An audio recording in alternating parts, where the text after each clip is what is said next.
اعوذ باللہ من الشیطان الرجیم بسم اللہ الرحمن الرحیم نحمدہ و نصلی علی رسولہ الکریم اما بعد۔ محترم و مکرم سامعین اکرام، السلام علیکم ورحمۃ اللہ وبرکاتہ۔ یادگار سیریز کی تحت ڈاکٹر آر عبدالحمید آپ سے مخاطب ہوں۔ اللہ رب العزت کا بے پناہ لطف و کرم ہے کہ ہماری زندگیوں میں پھر سے حج کا مہینہ نصیب فرمایا۔ سارے عالم سے حج کو جانے والے حج کی تیاری میں مصروف ہیں۔ منتظمین حج کمیٹیاں سارے ہندوستان میں تربیت دینے کا انتظام کیے ہوئے ہیں۔ ریاست کرناٹک میں الحمدللہ بہت ہی شاندار انداز میں عازمین حج کو تربیت کا نظام ہو رہا ہے، اور وزیر موصوف کی جانب سے اور BZ ضمیر احمد صاحب کی جانب سے ان کو کھانے کا نظام بھی بہت ہی عمدہ طریقے سے ہو رہا ہے۔ انہیں مبارکباد ہے، اور منتظمین کو دلی مبارکباد ہے، اور حج والنٹیرز کے بے لوث خدمت کو بھی اللہ جزائے خیر دے۔ آئیے آج کی اس مجلس میں تحدث مع علماء اکرام کے بیانات اور اردو اسلامی لٹریچر کی روشنی میں مختصراً حج پر ایک نظر کی پہلی قسط سماعت فرمائیں۔ حج اسلام کا 5واں رکن ہے، جس کے ظاہر سے فخر و درویشی، عز و مسکنت کا تقدس ٹپکتا ہے، اور روح جوش جہاد، فنا فی الاسلام اور ایثار و قربانی سے معمور رہتی ہے۔ حاجی عالم ہو یا عام آدمی، حاکم ہو یا رعایا، شرقی ہو یا غربی، یکساں طور پر اللہ کا مہمان اور اس کے نظر کرم کا مستحق ہے۔ سب کا لباس ایک، اور سب کی زبان پر دنیا کا سب سے پرجوش اور اثر پذیر نعرہ لبیک اللہم لبیک، لبیک لا شریک لک لبیک، ان الحمد والنعمت لک والملک لا شریک لک۔ حاضر ہیں اے اللہ، حاضر ہیں، حاضر ہیں، تیرا کوئی شریک نہیں، حاضر ہیں، سب تعریف و نعمت تیرے ہی لیے ہے، اور ملک میں بھی تیرا کوئی شریک نہیں ہے۔ اولاد، مال، تجارت، وطن، احباب، سب کو الوداع کہہ کر حاجی توحید و عشق الہی کے نشے سے مست ہو کر اللہ کے گھر کی طرف رواں دواں ہوتا ہے، جہاں اس کے لاکھوں بھائی بہن اسی کی طرح دنیا کے کونے کونے سے آ کر صحن کعبہ میں اس کے منتظر ہوتے ہیں۔ ذرے آفتاب بن گئے، دنیا ایک محلے میں سمٹ گئی، سامنے اللہ کا گھر ہیبت و جلال کے ساتھ کھڑا ہے، سامنے اللہ کا گھر ہیبت و جلال کے ساتھ کھڑا ہے۔ کوئی چوم رہا ہے، کوئی دیوانہ وار گھوم رہا ہے، کوئی سجدے میں ہے، کوئی رکوع میں ہے، کوئی دیر سے ملتزم سے چمٹا ہے، بے خود کھڑا ہے۔ آنکھیں بہہ رہی ہیں، ہونٹ کانپ رہے ہیں، دل دھڑک رہے ہیں، بے زبانی زبان بن گئی ہے۔ حجر اسود کی مہر محبت، مقام ابراہیم کا دگانا، آب زمزم سے آسودگی، صفا و مروہ کی دوڑ، دعائیں، مناجات، اذکار، تسبیحات، تلاوت و استغفار، منا کا چومنا، منا کا کچھ، عرفات کا وقوف، مزدلفہ کی دعائیں، شیطان لعین کی رمی، راہ الہی میں قربانی کی نظر، اطاعت کا تسلسل، مغفرت کی بشارت، رحمتوں کا امنڈتا ہوا سیلاب، گنہ بار بخشے گئے، توبہ قبول کی گئی، معصوم بچوں کی طرح دھلے دھلائے صاف ستھرے حج مبرور کی سعادت کے لیے کشاں کشاں اپنے اپنے وطن واپس آئے۔ یہ ہے حج، اہل دل کی عید، اہل علم کی تربیت گاہ، جو عبادت بھی ہے، سیاحت بھی ہے، تجارت بھی ہے، تعلیم و تبلیغ بھی ہے، زیارت بھی ہے، محبت بھی ہے، تعارف بھی ہے، ملاقات بھی ہے۔ جن کو اب تک توفیق نہیں ہوئی ان کے ارمان مچل رہے ہیں، جو سعادت یاب ہیں وہ دوبارہ اور سہ بارہ کے لیے ہم جیسے تڑپ رہے ہیں۔ اللہ سب کی مرادیں پوری کرے اور تڑپنے والوں کو اپنے گھر کی زیارت سے سکون بخشے، آمین ثم آمین۔ حج ایک عبادت ہے جس کے لیے وقت، مقام اور حدود آداب کی رعایت ضروری ہے۔ الحمدللہ 2024 میں اس ناچیز کو بھی حج کی سعادت نصیب ہوئی۔ اس راہ میں آنکھوں نے جو کچھ دیکھا، دل نے جو کچھ سیکھا، اور علماء کی صحبت اور کتاب و سنت کے مطالعے سے جو کچھ حاصل کیا، وہ مختصراً پیش کرنے کی سعادت حاصل کر رہا ہوں۔ سننے والوں کو عمل کی توفیق عطا ہو اور اس ناچیز کو یہ ادنا صحیح بارگاہ خدا عمد مقبول ہو، آمین ثم آمین۔ ربنا تقبل منا انک انت السمیع العلیم وتب علینا انک انت التواب الرحیم۔ سامعین، یہ حقیقت ہے، ہر پڑھے لکھے مسلمان کو معلوم ہے کہ حج اسلام کا 5واں رکن ہے، اور جو بالغ مسلمان مرد یا عورت شرعی قاعدے کے مطابق اس کی استطاعت رکھتا ہے، اس پر بلا تاخیر ایک مرتبہ حج کی ادائیگی ضروری اور لازم ہے۔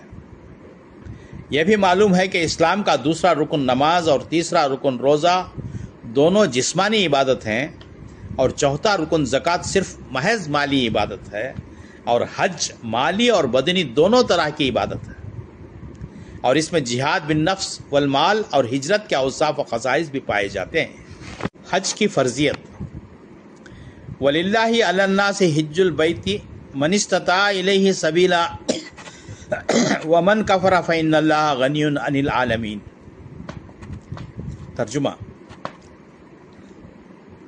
سورہ آل عمران کے 97ویں آیت ہے، اور لوگوں پر اللہ کا حق ہے کہ جو اس گھر تک جانے کی طاقت رکھے وہ اس کا حج کرے، اور جو اس حکم کی تعمیل نہ کرے گا تو اللہ بھی اہل عالم سے بے نیاز ہے۔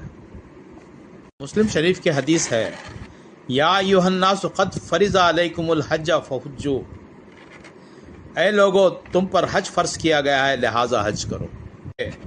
اسلام یہ ہے کہ تم گواہی دو کہ اللہ کے سوا کوئی معبود نہیں، بے شک محمد صلی اللہ علیہ وسلم اللہ کے رسول ہیں، نماز قائم کرو اور زکوٰۃ ادا کرو، رمضان کے روزے رکھو اور بیت اللہ کا حج کرو اگر وہاں تک پہنچنے کی استطاعت رکھتے ہو۔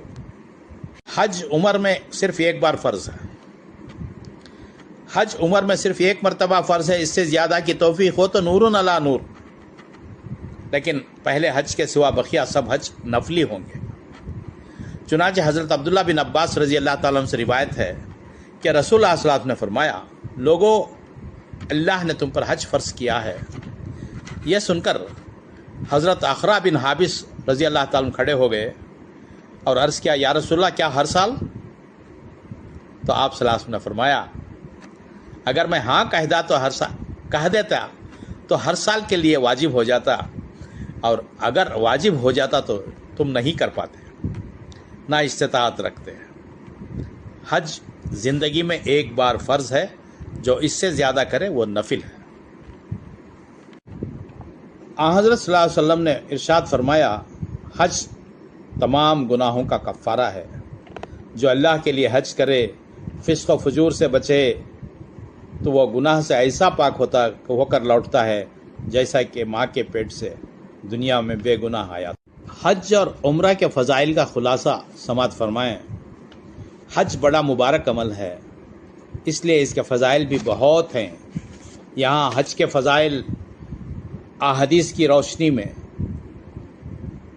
چند نکات ہیں، سماعت فرمائیں۔ حج مبرور کا ثواب جنت ہی ہے، بخاری و مسلم۔ حج پچھلے گناہوں کی معافی کے ذریعہ ہے، مسلم شریف کی حدیث۔ سچا حاجی حج کے بعد اس طرح گناہوں سے پاک ہو کر واپس ہوتا ہے جیسے اسی دن پیدا ہوا ہے، بخاری و مسلم کی حدیث۔ بوڑھے کمزور مرد اور عورت کا حج و عمرہ جہاد کے برابر ہے، نسائی۔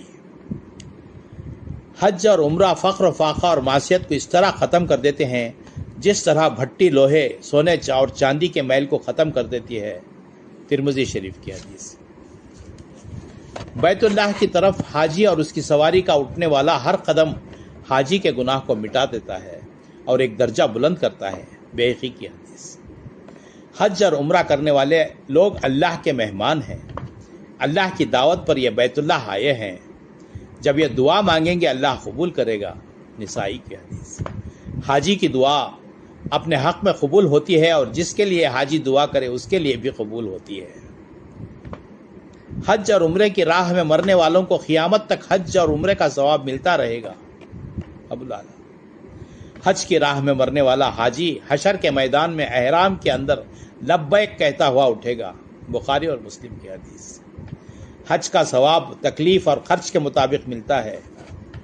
ماہ رمضان میں عمرہ اور حج کے برابر ہے۔ بخاری اور مسلم کی حدیث۔ حج نہ کرنے والے کے لیے وعید۔ حج اسلام کا ایک رکن ہے، اس کی فرضیت کا منکر کافر، مرتد اور اسلام سے خارج ہے، اور جو مسلمان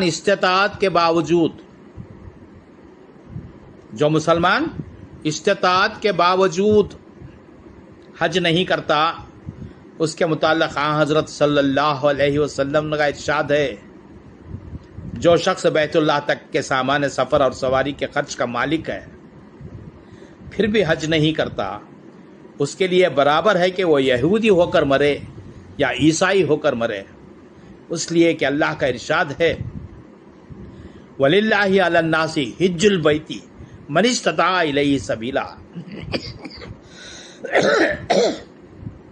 قرآن پاک میں ارشاد ہے، اور لوگوں پر اللہ کا حق ہے جو بیت اللہ تک پہنچنے کی طاقت رکھتے ہوں وہ بیت اللہ کا حج کریں۔ اللہ ہمیں توفیق دے، سارے عالم کے مسلمانوں کو توفیق دے، جو استطاعت رکھتے ہوں وہ ضرور اپنی زندگی میں ایک بار حج کریں۔